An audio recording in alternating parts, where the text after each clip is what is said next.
Hello, this is Reverend Don Lewis coming to you from the beautiful metaverse and more specifically from beautiful Danville, Illinois, homeland of the Corellian tradition. And this is Midday with Reverend Don. Welcome.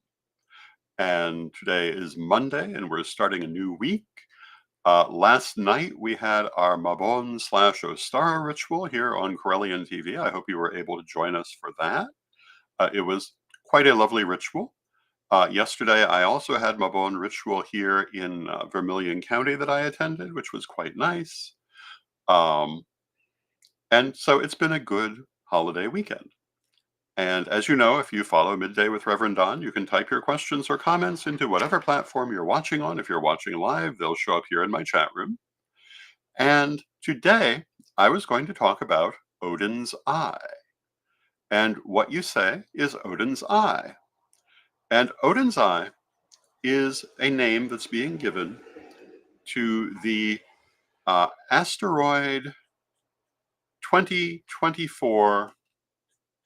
Um, I don't have it in front of me, but it is the upcoming temporary moon that is much in the news at present. And this is a very fascinating subject. Um, it's asteroid 2024 PT5. But for a short time, it's going to become a second moon to the Earth.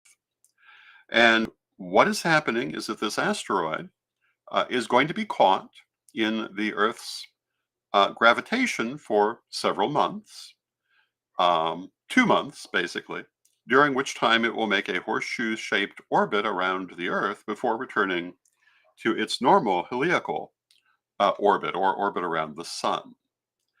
And I'm sure this is not the first time in human history that we've had a temporary second moon, but I've certainly never heard of a previous time.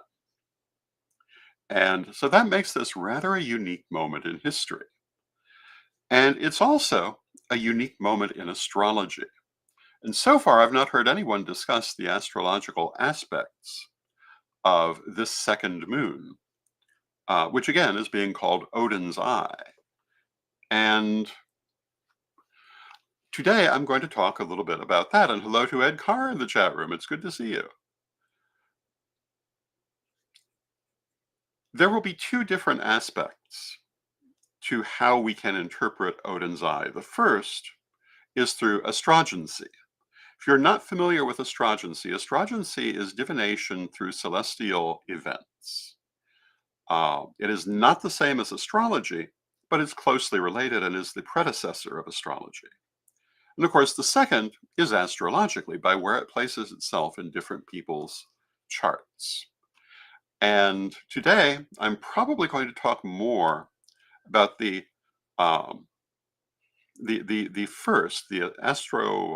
astrogency version of what this means, and talk more about the astrological one as we move forward. First, what is the significance of Odin's eye? And hello to Renee in the chat room. It's good to see you. Odin was the chief god of the Germanic pantheons. Hello to Janet Winston in the chat room. It's good to see you. And he was known for a large number of things, one of which was having only one eye.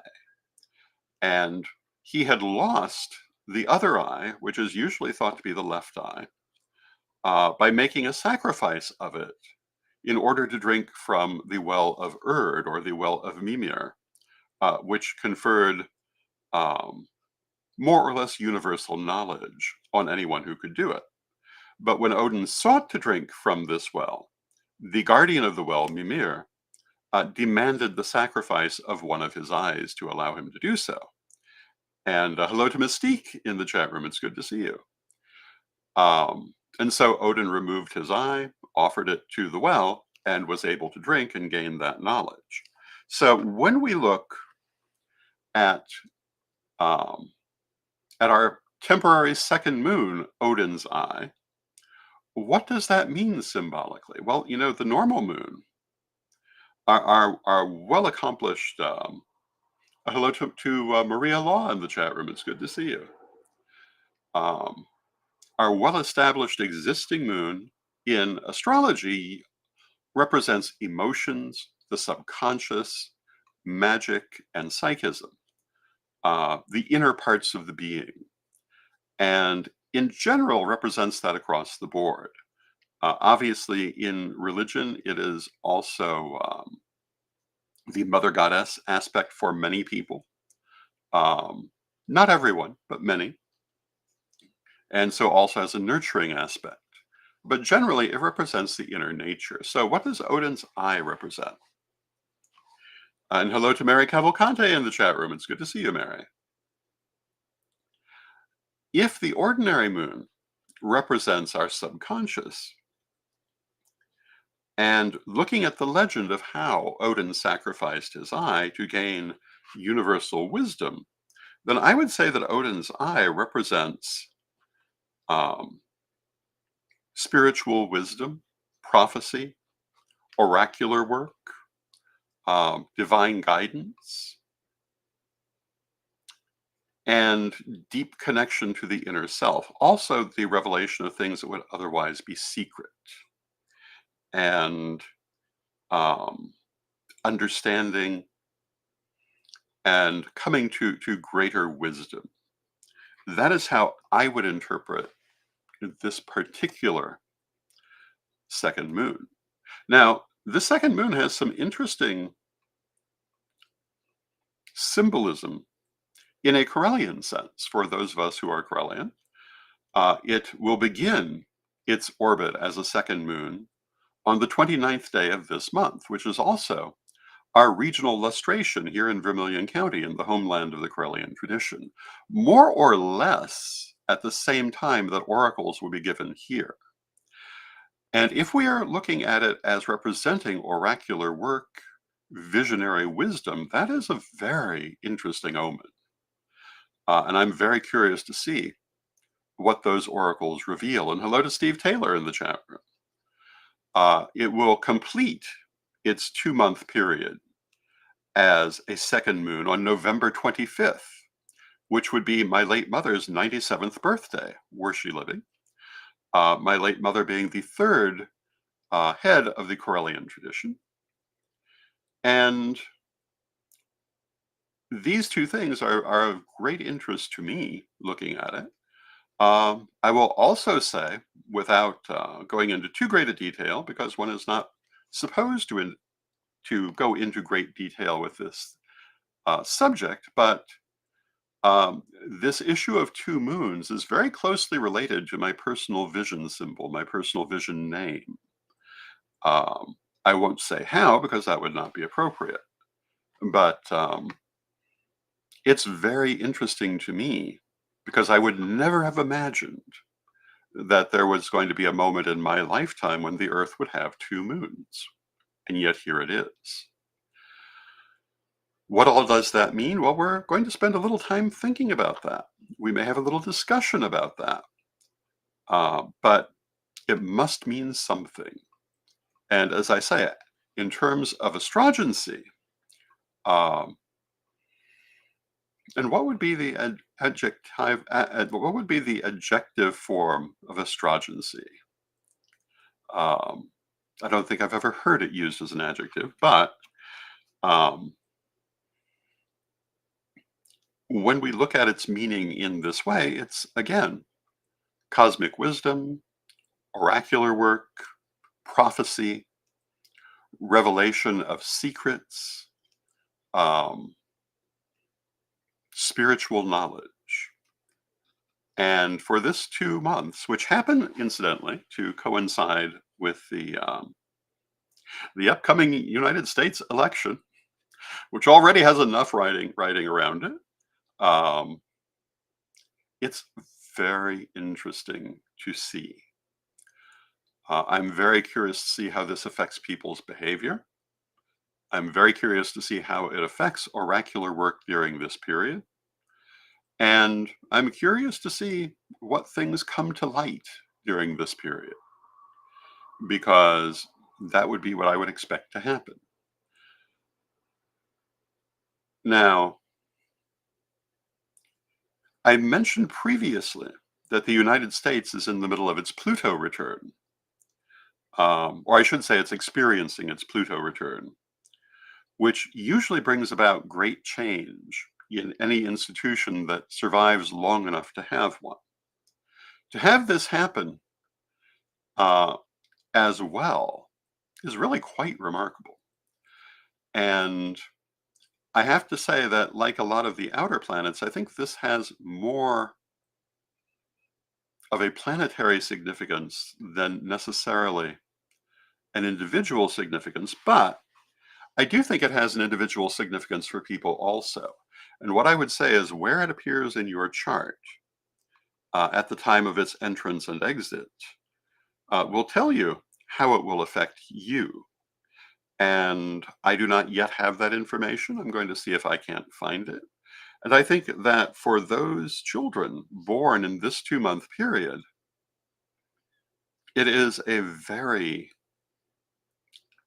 unique situation because they will have a planetary influence no one born before or after will have.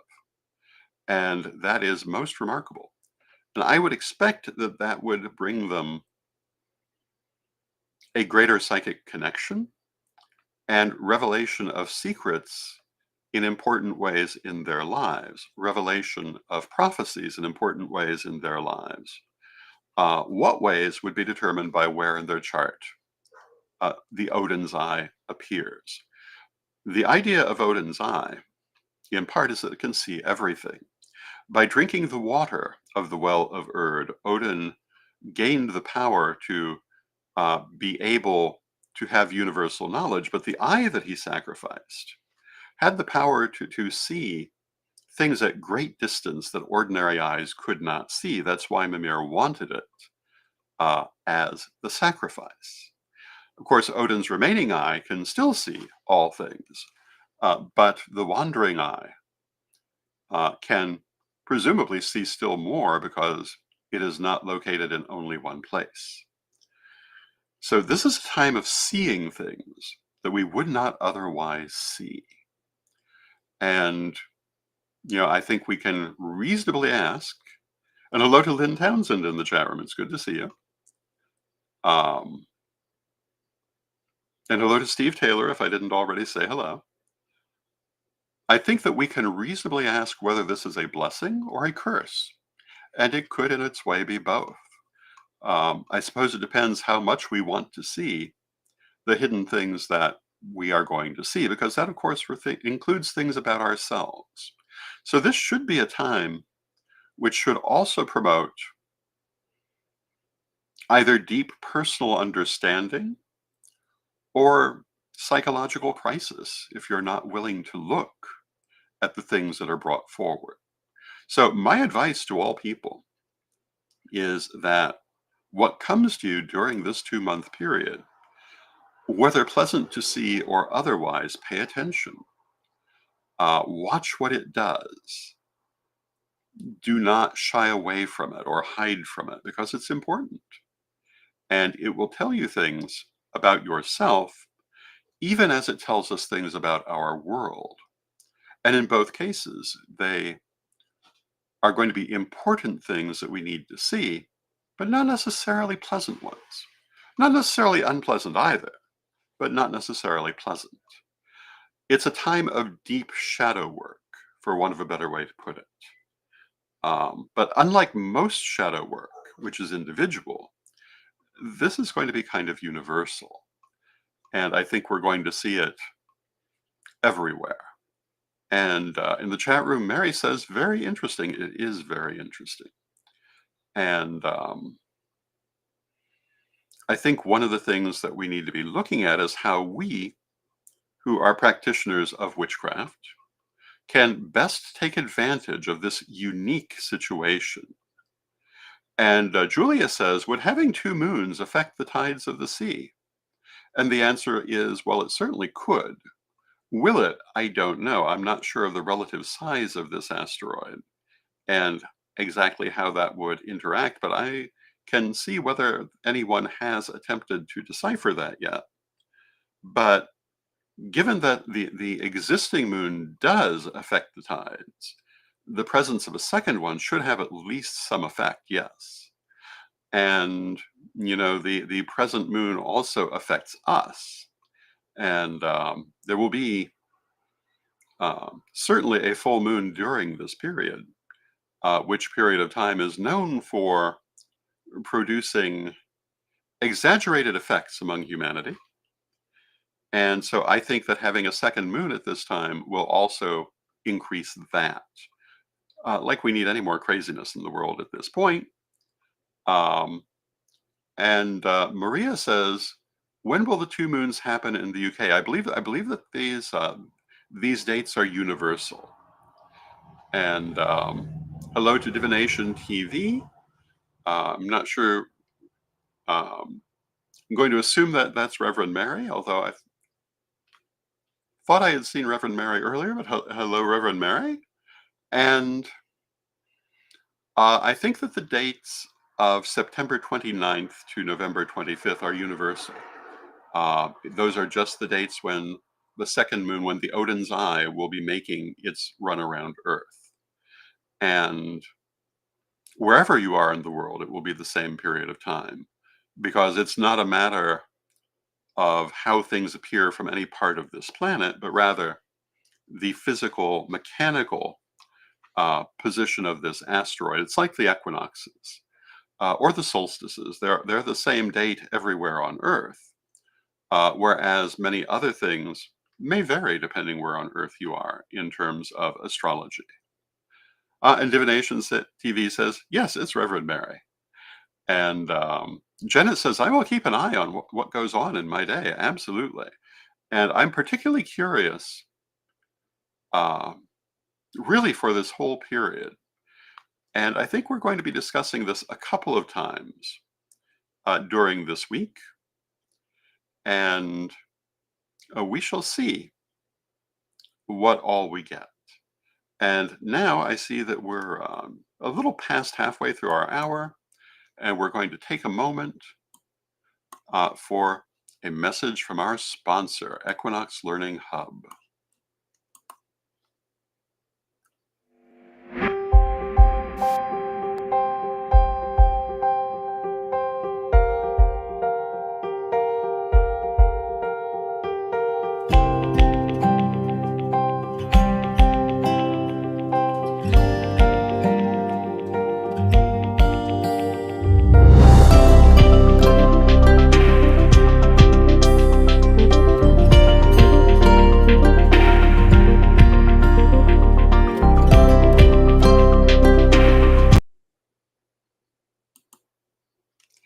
And thank you, Equinox Learning Hub.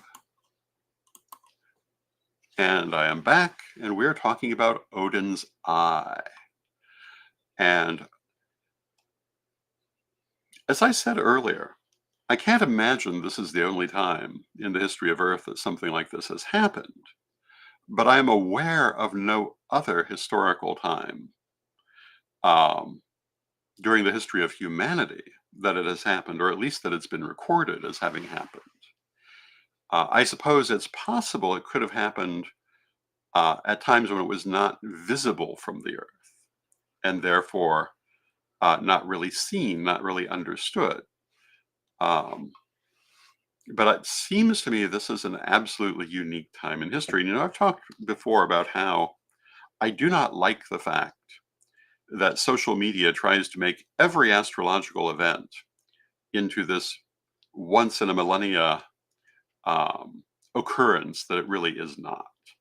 I'm not fond of the advent of the so-called supermoon, which I think is merely a distraction from how we truly interact with the moon metaphysically, or the fact that every little alignment of planets um, is now, I'm not going to say of cosmic significance. Of course, it's always of cosmic significance. That's the whole point.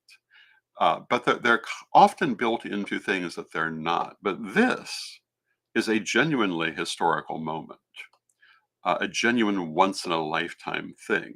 Not only have I never seen anything like this in my lifetime, I've never heard of an idea like this in my lifetime. And in all likelihood, neither has anyone else watching. that makes it important. That means that your grandchildren may one day ask you what you were doing during the time of the second moon, because I can't imagine people will forget that this happened, although I wouldn't be entirely surprised if they don't remember as well as they should. But it's an important moment, and for we who practice metaphysics, we need to pay some attention both to what we expect this to mean and how it actually plays out.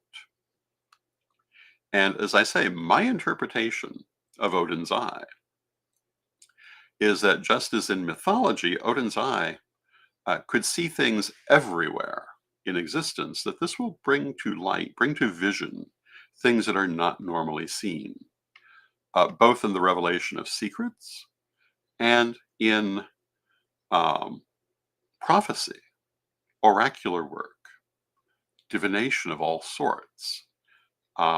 It's going to be a time when our ability to see, I would think, would be improved for most people. I say most people because none of these things affects everyone the same way, um, and how it will affect you as an individual depends where in your chart it's hitting. But how it affects the Earth is pretty straightforward. So I would expect to see all kinds of hidden motivations, hidden actions, um,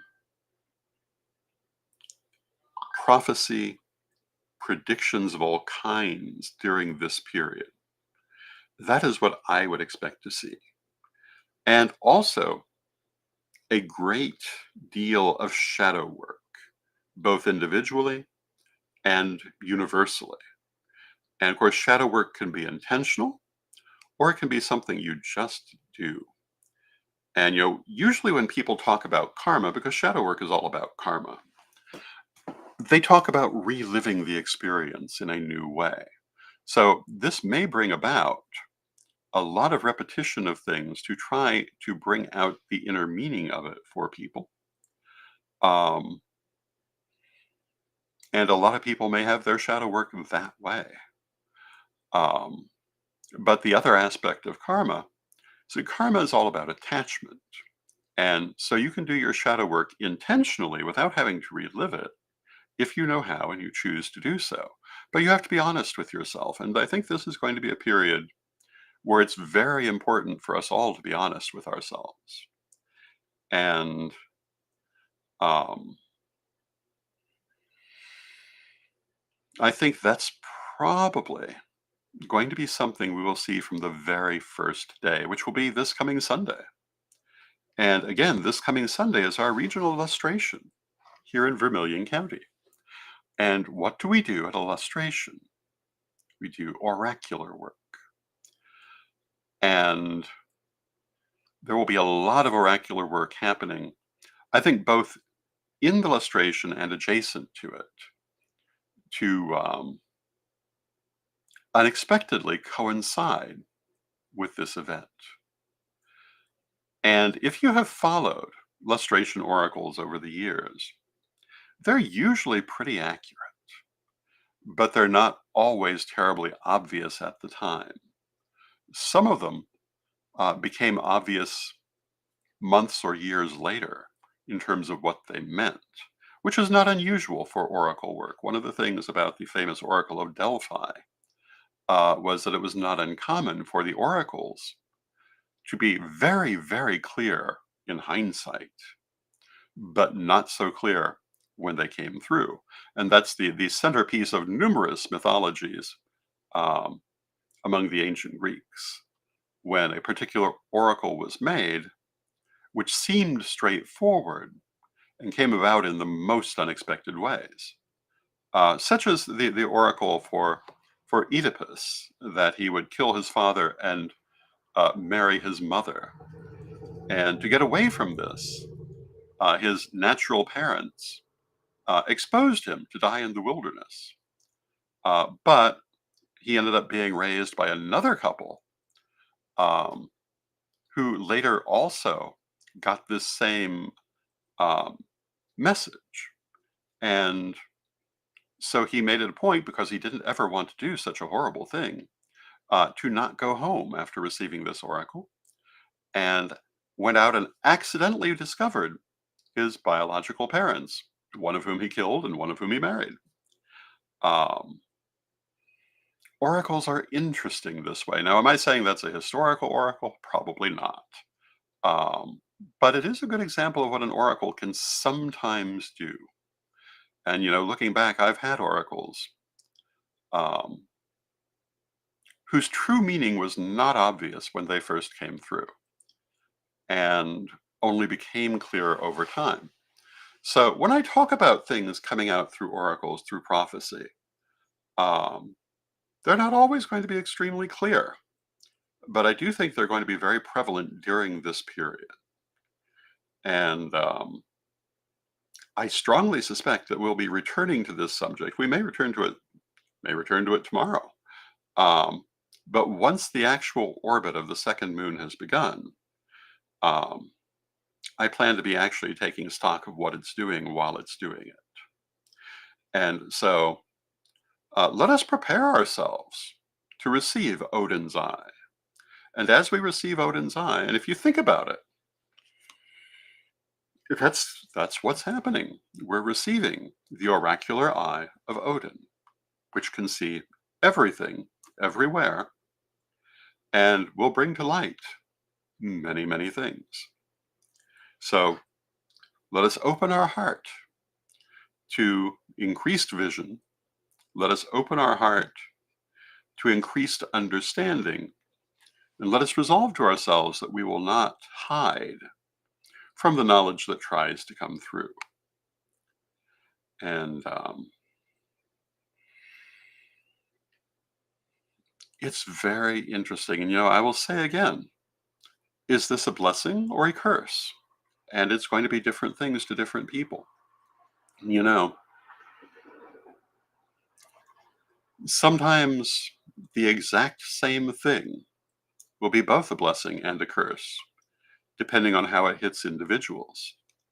And so I'm sure there will be people for whom this will be a very painful time, and others for whom it will simply be a time of enlightenment. And for most of us, it's probably going to be both. And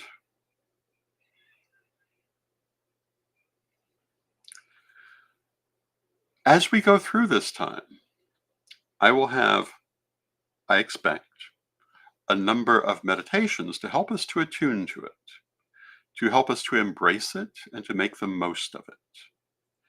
And again, I find it extraordinarily interesting that Odin's Eye is coming on the occasion of a regional illustration in the mother country of the tradition, um, almost exactly at the time that we would be bringing through oracles, not exactly, but almost, within a few hours at least, and continuing until my mother's birthday.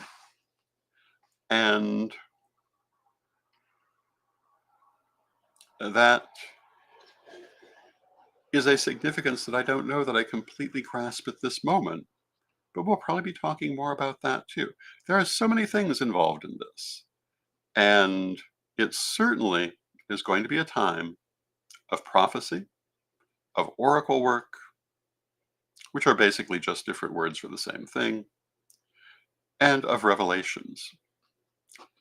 And I strongly suspect that we will also see some of those Christian dominionist types that we often talk about um, having yet another rapture because of this, and probably going a little crazy over it. Because, you want to talk about something that's hard to deny as an omen. A second moon in the sky is something that's very hard to deny as an omen. And I'm sure all of the different religions of the world will interpret it in their own ways. So I hope you found this to be an interesting discussion. I certainly find it to be an interesting situation. And, I said earlier, never in my life did I imagine that I would see two moons in one sky, physically, around this earth. And yet here it is. And what does it mean? Well, again, to me, um, I strongly believe that it means the revelation of things that are hidden, things that are as yet unknown, things that we all need to see. So let's see what comes from it. And with that, we've come to the end of our half hour. So let us close with our prayer, as we always do. Divine Mother Goddess, Divine Father God, beloved ancestors, we thank you for all those wonderful things in our life, including the extremely unexpected. And I am hard-pressed to think of anything more unexpected than having a second moon. And so we thank you for bringing this into our experience. We thank you for Odin's eye and all the things it will be able to see. And we ask you to help us to welcome this revelation, to make the most of it in the most positive ways. We rejoice in your help with this undertaking. Beloved Mother Goddess, beloved Father God, beloved ancestors, we thank you with great love, and knowing you're always with us, still from respect, we thank you for your presence, and may you be blessed now and always. And may you be blessed now and always, and I'll see you again tomorrow.